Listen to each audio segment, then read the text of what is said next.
Well, the expectations are definitely higher than last year. Last year I think that that we were working very hard, and obviously we didn't really knew where that was going to take us, and we were hoping that it was going to take us somewhere good, but without really knowing many things. And I feel like now it's a little bit different because obviously we know that we're capable of doing. We know that we're capable of winning races, and we're capable of racing with some of the teams that have been doing it for a long time. So it's fun. With that being said, it's very, very important not to feel entitled. It's very, very easy to do that. I think, in my opinion, it's the worst thing you can do. So we have to go out there and just continue to do the work.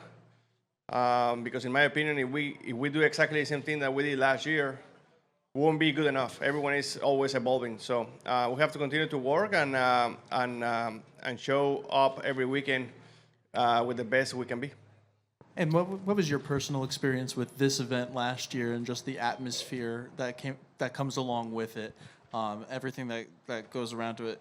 It seems like there's a lot of excitement. It's better, no? Can you repeat the question? I was just not paying attention. I get it. What was your experience with the atmosphere of this event last year, and how important is it that we're back here a second year improving on it? Yeah, I mean, last year, honestly, was probably the most amazing event I have ever been part of. NASCAR, you guys, the media, and the teams, they knock it out of the park. The event was unbelievable. The fans were super amazing. The energy was unbelievable as well. I have never felt, so much excitement of the fans in driver introduction like we did, 1 year ago. So it was quite special, and the expectations are already high for this second time. And obviously, on top of all this, for me, racing here in LA is almost like racing at home. There is a lot of Hispanics here, so it's extra exciting for me, and obviously, a big smile for me racing here that I can call almost home. Go to Jerry, then Jordan, then Bob. Jerry Jordan, KickingTheTires.net. I've got one for both of y'all, and I got one for Ross. So just basically, are you guys ready to start the season? Is the off season's over? Are y'all glad that it is, and y'all are getting back in the race cars at this point? Yeah, I'm ready. A man of few words. Yeah. So yeah, I mean, I personally, honestly, I had the best off season I ever had. Normally in the past, I have always had to deal with either moving from one team to another, or people, or sponsors, or things of that nature. And this off season was actually the first time ever that I was able to really disconnect from racing for a few weeks, and that really made me recharge my batteries 110%. So it was very, very good for me to take that time off, and we got back in January excited again to go fight again, because doesn't matter what they tell you, everyone in October is tired, is getting exhausted. So it was for me very important to be able to take that time and go at it again. And Ross, obviously, early this week, the official rule came out on your move. Any thoughts that you want to talk about that? I'm glad I don't have to do it again. I mean, it was the longest wreck of my life. It was just really successful, but I have no desires to ever do that again. So, and then selfishly, I'm glad I get to be the only one, to go down in history that ever successfully did it, where it really mattered and it really paid off. Jordan. Feels better, eh? Just get here whenever you can, man. I got 3G, bro. Say that into the microphone. I like to be high. 3G does wonders. Jordan Bianchi, The Athletic. Drug test, 3 o'clock. This question's for Kyle. Kyle, this event, this format, eliminations, shorter field, this track, could this be a points race and evolve from just being an exhibition? I mean, it can, sure.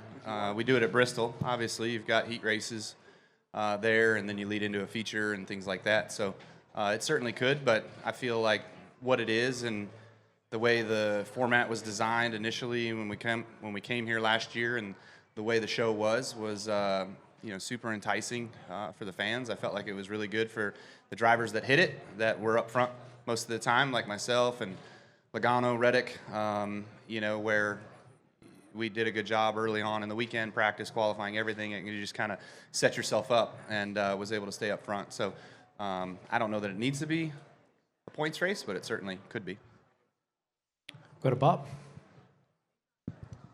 Bob Pockris, Fox Sports. For Ross, is there any sense of pride that NASCAR made a rule on a move that you did? Yeah, there is. Of pride? No, I have a lot of rules. I got 2 last year. So, I mean, that's a good start. I'm at least at 5. At your age, you should be ahead of me. It is. I am proud. I was proud at Indy that I was able to take advantage of it like I did. Looking back at neither one of them were planned. So Indy was. I knew. I like to remember things better than they were. Yes. Yeah, I'm proud of it. I don't ever want to do it again, though. Go to John. JohnNewbyHeavy.com. Daniel, following up on a comment you made earlier, I know that this is important from a racing perspective, getting some reps in before the season, but how important is it to have that party atmosphere for the fans and growing the sport? It's definitely very important. I think that this is a venue like no other, really. We are racing in such a historical place that we get to put a show on. I mean, just walking through the building, all we see is history. All the major events that have taken place here. So it's quite special. I personally feel that the first time was a tremendous success. That's why we're here again, and the expectations are high again. So I think we're gonna see another amazing event put together by NASCAR and by you guys and all the race teams out there. So excited to start the season in a place like the LA Coliseum. Zach. Zach Sterniel, NASCAR.com. Kyle, I'm curious, was this offseason any different for you than prior off seasons, just with having to change, obviously, from JGR to RCR, but also converting KBM to a Chevrolet team as well? Yeah, it was very busy. So I heard Suarez when I walked in talking about how he got a chance to be off and not have to worry about much and recharge his batteries. Not quite the same here. Obviously just changing teams and getting into the system and working within a lot of the RCR guys and kind of understanding how they do it and what they do, the Chevy way, as well as just what I've been accustomed to and trying to implement some of the stuff that I've been doing for the last 15, 18 years and just trying to help overall program. And so that's been really good. We've had some really good discussions. I think there's been some things that have come out of that I've learned, that they've learned. And, obviously, too, the swap over of Chevy at KBM has been pretty seamless. Guys over there have been really great to work with and help us through some of that stuff. And, all the hardware of the trucks and all that is kind of the easy part. It's much of the software with the sim and the data and all that that's going to be, a bit more challenging over time and trying to get all of that where we want it. Go right here. Daniel Olea de Zona Deportiva. Daniel, ¿qué se siente cuando nombres en el automovilismo se nombra a Checo Pérez, Patricio Ogworth, pero cuando se habla de NASCAR, el nombre de Daniel Suárez es el que está trayendo a los hispanos, los latinos? ¿Qué se siente para ti? ¿Qué significa? Fíjate que yo creo que el automovilismo mexicano está viviendo un momento muy, muy especial porque tenemos pilotos mexicanos en las categorías más importantes del mundo, como lo es Fórmula 1, IndyCar, NASCAR. Pero no solamente eso, cada uno de las categorías y los pilotos que están en esas categorías están ganando carreras, lo cual es sumamente difícil de hacer. Me siento muy orgulloso de ser parte de esta camada de buenos pilotos. estoy seguro que no va a ser la última vez que esto va a pasar. Vienen muy buenos pilotos detrás de nosotros en go-karts, en óvalos y demás. Pero bueno, por este momento creo que nosotros, todos los mexicanos, debemos estar muy orgullosos y disfrutar este momento, ya que yo recuerde, nunca se había vivido antes. Entonces hay que disfrutarlo todos juntos y tratar de hacerlo aún más exitoso y que dure lo más posible. Jenna? Hey, Kyle. You did? Which half? Which half can you translate for us? Which half can you translate for us? Muy poquito. Yeah. There's a driver meeting earlier. I think gambling was discussed. You've got a casino as a sponsor this year. Is there anything you learned that's new or different to the rules? No, nothing new or different to the rules. Obviously, don't do it, and don't gamble on your own sport, your own self. Don't give out insider information, all that sort of stuff. So, nothing new, nothing out of the ordinary. Okay, thanks. I'm from Vegas. Yeah, so you've been in a casino or two before? I gamble every day of my life. We'll go to Jeff in the back.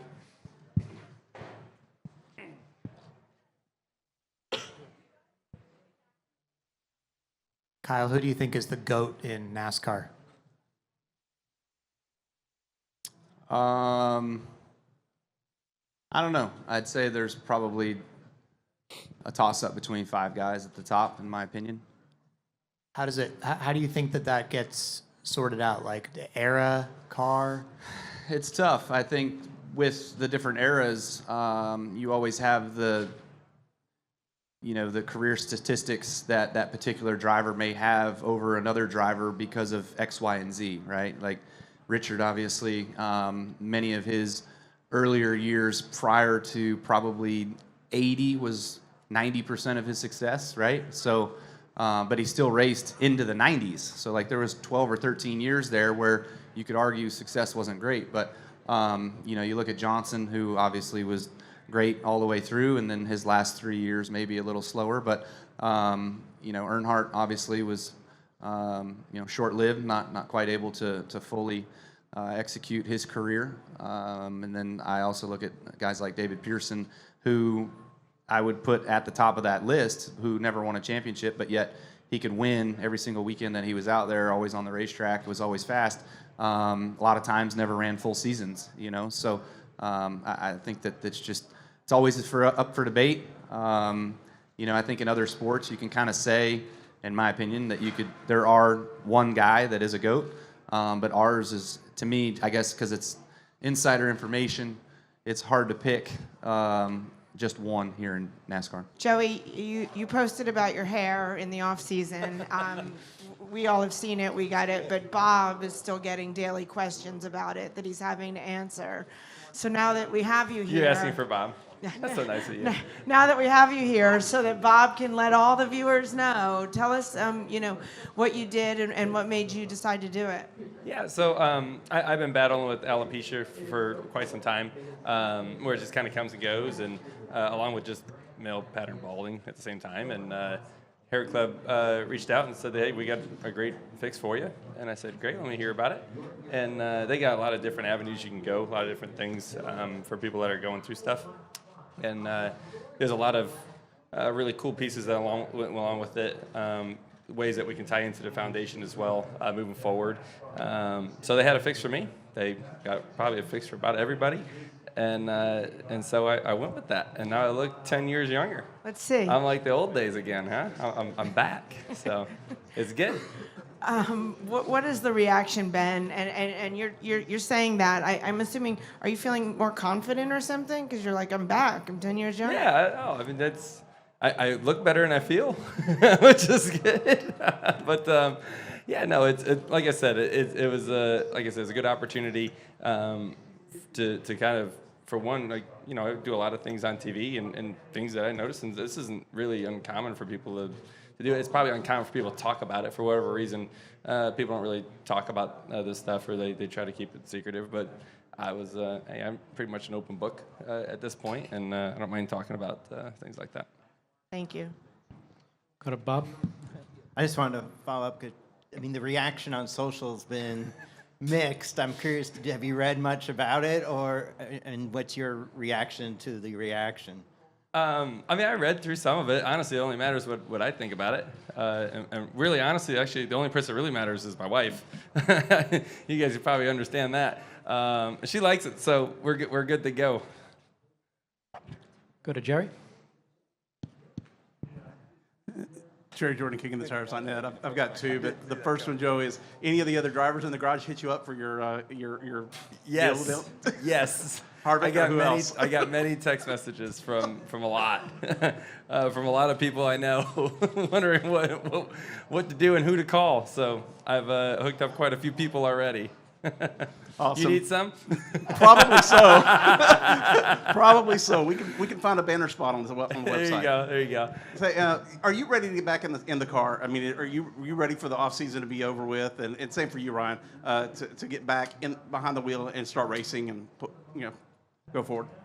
Absolutely. I know I'm not anywhere near the end of my career because can't wait to get back in a race car, right? And that's kind of to me the telltale sign of where you're at. And I was very excited about just getting back out here and racing again.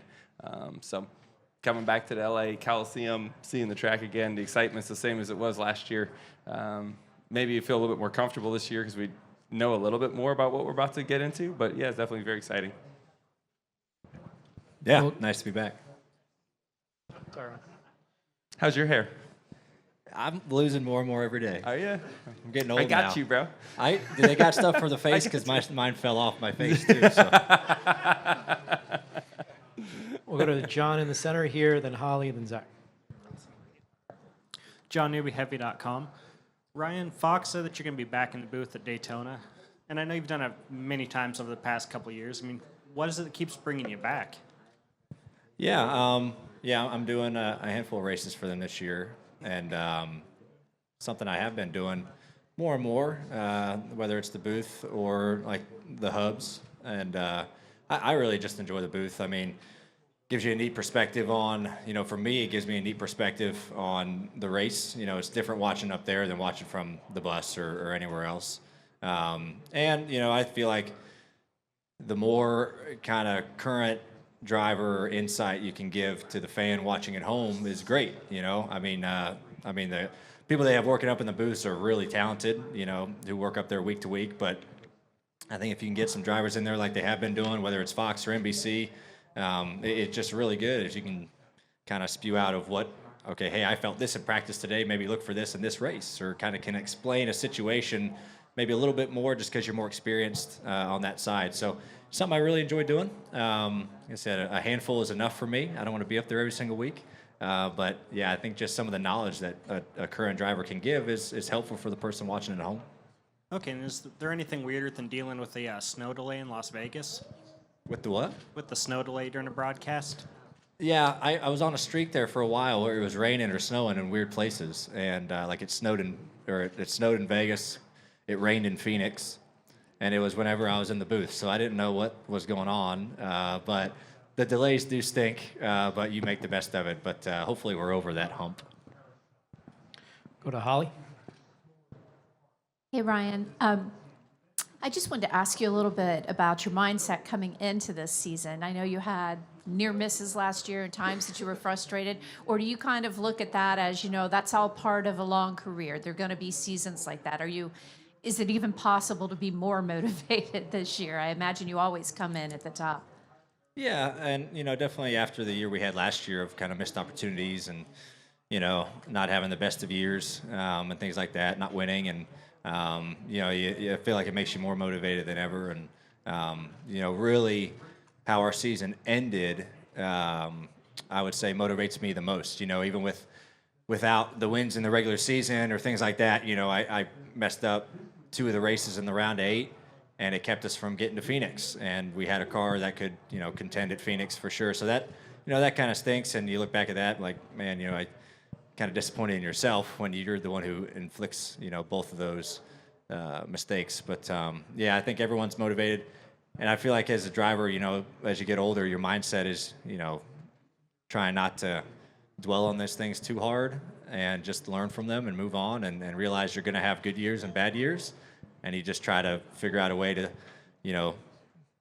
come off the bad years and turn them into good years and take the positives out of it and apply it. So I think that's kind of what fuels our team. I've got a great group, and they're very deserving to race at Phoenix and win races. And I think what we've learned last year can hopefully be applied to this one. So, Go to Zach. Zach, excuse me, Zach Cerniol, NASCAR.com. Joey, for you, as the defending champion of this race, you got to experience kind of the celebration tour that came along with this. The atmosphere of this place, how important is it that we're here for a second consecutive year to build on the momentum that was gained with an event like this last year? Yeah, I mean, last year, this was one of the biggest risks, if not the biggest risk our sport has ever taken. When you think of the track that we're racing at, brand new cars that have never been raced before, in front of a lot of new fans that have never seen a race before. This could have been really bad. It was like, I was very nervous going, like, this could be really bad for the sport. And it was great, right? I mean, you think about the race was really good. The heat races, the last chance qualifiers, each race kind of had its own, feel and personality. And then the feature was good. I mean, there's good racing. There's concerts in between. It was a spectacular week, I thought, out here to be able to pull this one off. It seems crazy, right? Like when they told us the first time that we're doing what, where, how, with brand new cars, okay. But it worked out great, and that's obviously why we're back again. And not really many things have changed, and the things that have are just making even better for the fan experience. So this is great. I think it's added something to the Clash in general. Like, I mean, it was special when it was in Daytona to win at Daytona is special. But I think last year, after going through the whole weekend and being able to win the race, the excitement and the amount of eyeballs that were watching were far more than what it would have been at the Clash, to where I would almost look at the Clash win last year as one of my biggest victories. And I don't think there's many non-points paying races that you'd ever say that about. But just the fact that it was an inaugural event at a stage like this was really cool. And then I know separately at Millbridge, saw you there with Hudson. How special was that just to get him on the racetrack and kind of relive your own kind of glory days? Was there any of that? What was just that day like for you? We had fun. His crew chief, which is me, is lost his last year's Easter egg. I can tell you that much. No idea what the heck we're doing. No idea what gear to put in the car, how much air to put in the tires. And I need someone to help me unload the car from the truck. Just had a pickup truck, and I figured, what do I still need? It's a go-kart, what do I need? But we had a lot of fun, and he's decent on the speed. We're a little bit off on the raceability stuff, right? Like the restarts and the passing cars and all that. But we just want to have some fun together. That's kind of what it's all about right now. So a lot of times I take my Legends car, and he takes his little Outlaw cart, and we go play around together. It's fun. Go to Jeff. So this is, in theory, the same track as last year, except they tore it up and completely repaved it. So, like, when you're preparing for this race and setting up for this race, are you just assuming that every little bump and whatever is going to be exactly the same, or are you going to have to figure out in practice if anything's different? Like, what could there be that makes a difference? I mean, we walked the track earlier. It looks the same to me. That being said, once you get out there and drive a race car on it, you start to notice little differences and things like that. But there's no two corners created the same at any racetrack you go to. I doubt they can make it identical, but it doesn't look much different. It looks pretty similar. In preparing for the race, we went off of what we had last year, right? I mean, it's because that's kind of all you know. The things we fought last year most likely are going to be the same issues that we fight this year. The track being brand new, going through practices, I assume the track's going to keep getting faster and picking up. It's going to be hard to tune on your car for that reason. And how the racing is and those things. You go back on what happened last year, that's all you got. More than we had last year, though. Go here in front. Blue shirt. Nick Charles Curry, Annenberg Media. Last year, it seemed like track temperature was pretty impactful for qualifying. Do you think that'll be the case again this year? And do you think that'll be more impactful in the race as well, with it being a night race? Yeah, I don't know. Yeah, last year in qualifying, it was definitely pretty cold. I don't know if it'll be as cold as it is, tonight as what it was last year. But yeah, that was pretty big trying to get heat in your stuff. I think, as we get closer to qualifying here, being similar to the start of the race time, I feel like there's some things you can kind of learn. Seems like it's going to be a little bit colder tomorrow from what I see. But yeah, I mean, when you have such a short track like this, heat's like imperative of getting going. Just you have nowhere to build it. So it's like who can get, it's like kind of Martinsville doubled, really. I mean, we always talk about trying to get heat in your stuff at Martinsville, and this is even harder to do that. So qualifying, start of the race, restarts, that's huge to try to get heat in your stuff, and you're going to see guys doing all they can, burnouts, locking tires up, like just trying to get everything they can, because it's really important and it's really hard to do. We'll wrap up with Greg. Greg Engel, Forbes. I just want to, from a sponsor standpoint, Joey, the hair wasn't necessarily, and I know it's funny and stuff, but I think it's important to talk about. It wasn't just vanity. You have been diagnosed with alopecia. Is that it? So that was that. So it was probably pretty cool to have a sponsor pitch It's great to have for everyone, it's an avenue for everything, right? And there's nothing wrong with trying to make yourself look good, right? Where do you go to the gym? Well, you want to be healthy, you want to look good, right? Same things here, right? I had the opportunity to do this and felt like it was the right move. And so, yeah, it all kind of worked out great. Michael Massey with Front Stretch. I won't ask you guys about your hair like we all just asked Joey about. So new for this year, the forecast looks great. And, knock on wood, we don't have to worry about it all this weekend. But rain tires for short tracks are new for this year. What do you guys think about that? And how prepared do you feel if it comes down to that? Did you do the Martinsville test? Yeah. Okay. Yeah. No, the driving aspect of it is really fun. It's a new challenge. Just the biggest thing is visibility for me. With 3 cars out there, I couldn't see where I was going, and obviously that'd be a lot worse with a full car field. So that's the number one thing that comes to mind, and they're still working on that. But the driving part of it, I had a lot of fun with. The Martinsville test, we were not very good when it was dry. When it was wet, we would drive away from the other guys. So I think the driving part of it's fine. It's just the visibility. Hopefully we can work on, but it's a challenge that all forms of motorsports face when there's rain. There's spray from the cars, and that's just part of it. He's ready for the rain anyways with his suit, the way it's cut, so his suit won't get wet. Sports car guy. Zach? Zach Sterniel at NASCAR.com. But first for you, last year seemed like a big momentum year for you. Obviously, you get the win at Kansas, but you get some playoff experience with the owner's point situation as well there. Heading into this year, where's your confidence at in your abilities as a driver? How much did you feel like you grew from throughout the course of last year? Yeah, I would say, this is the most excited I am for a season to start, just because of the momentum we were on last year, all the changes that we've made in the offseason. It's shaping up to be hopefully our best year yet. We've been able to win the last 2 seasons, but at the wrong time. We need to win before.